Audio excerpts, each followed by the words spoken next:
it's finally summertime, and between summer camps and family getaways, the living isn't so easy for parents. Our guest today knows all about that. Ian Ziering, whom we all fondly remember as Steve Sanders in the iconic Beverly Hills 90210, is now married with 2 daughters, and he is dealing with one particular common problem for families. Ian joins us now with some tips on how to handle the delicate situation of bedwetting without embarrassing your child. Well, thanks for having me. How are you today? I'm good. How are you? I'm doing great, thanks. Great day here in Los Angeles. All right. Thanks for joining us. So what have you been up to since 90210? Oh my gosh. 90210 has been off the air for 16 years. Would you believe it? You know, it's for me, it's the gift that keeps on giving. No matter where I go, people recognize me from the show, and it's nice when people come to say, "Hey, man, Steve Sanders, I dig it." So, you know, I'm real proud to have been a part of a project that stands the test of time. I mean, since then, though, gosh, I've been busy doing a lot of different things. Most recently, I've started a family blog called At Home with the Zierings with my wife, who's an amazing mom. And on the blog, we share our favorite foods, crafts my wife does with the kids, and all different family adventures that, you know, just fill up our life with. I never know where I'm going to be, whether it's at a red carpet event or camping or whatever. You know, it's just a great place to share. And I think ultimately it'll be a nice time capsule to leave for the kids one day. But in the meantime, you know, people are checking it out, and, you know, my wife is so amazing with crafts and a fantastic mom who is a registered nurse, by the way. She's a bit of an influencer, so it's been great. But I think my greatest accomplishment since 90210 are my 2 kids, Penna May and Mia Loren. They're just the light of my life. They're my why for everything. Well, tell us what parenthood's been like for you. What are some of the challenges you've been facing you have young kids, as a sort of a new dad? Right, 3 and 5. Well, you know, it's amazing because every different stage presents itself with different problems or issues, whatever it is. Right now, Penna, my 3-year-old, is a bit of a bedwetter. You know, it's not uncommon. I remember when I was a little kid, and if I wet the bed, I'd wake up frantically and try to change the sheets so my parents wouldn't know about it, or God forbid my brothers ever found out about it. They would razz me to no end. For me, it was a problem. I would go to sleep nervous, worried that I would wet the bed.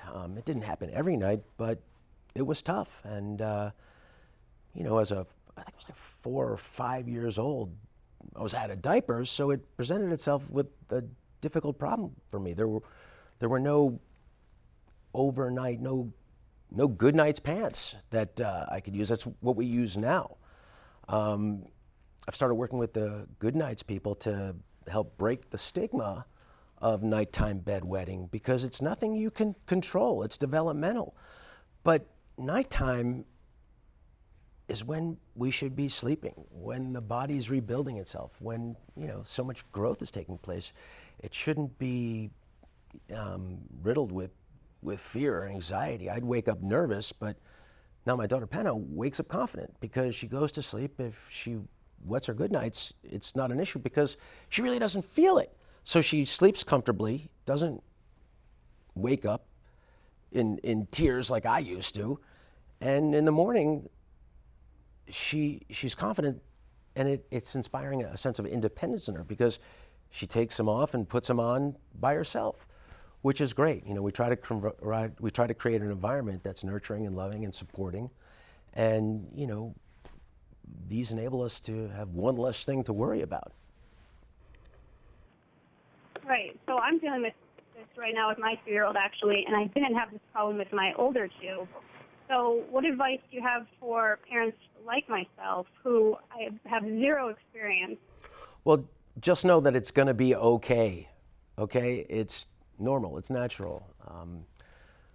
1 in 6 kids from the ages of 4 to 12 deal with nighttime wetting. For the most part, it's going to take care of itself. I mean, definitely consult with a physician in case it's indicative of a larger issue. But for most people, again, it's developmental, and when your brain and your bladder start communicating properly, it goes away. So I think what you can do best is just create a loving, nurturing environment, and at night, just let the kids know you're there for them and that it's not a big deal. So they don't make it a big deal.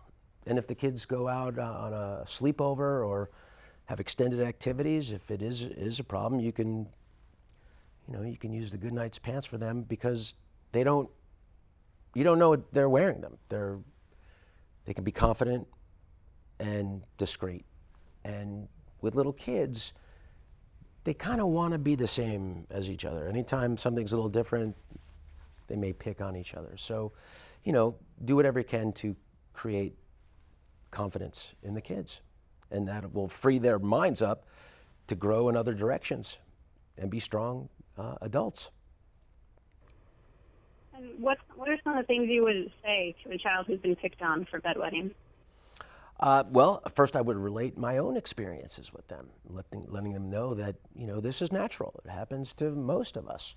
And in time, it rights itself. It goes away. Ideally, you just don't want to make a big issue out of it. You want to make it a non-issue. So whatever speed bump presents itself, you just steamroll it flat so they can, go on and use their resources and their brain power and their creativity to do other things and not have to worry about being ashamed or embarrassed or things like that. Positive reinforcement. And so, for going forward for parents, what would you say are the best tools that you use, and where can we learn more about the good night? I'm sorry, your last question? Where can we learn more? Oh, you can learn more at goodnights.com. You can learn more at goodnights.com about bedwetting. You can hear from the experts. There's a lot to glean from that website, and there's also videos that can help give you some more information as well. Okay, great. Well, thank you very much for joining us today. Well, thanks for having me. Yeah, we enjoyed chatting with you, and we wish your family the best. Thank you. Thank you so much. Bye-bye.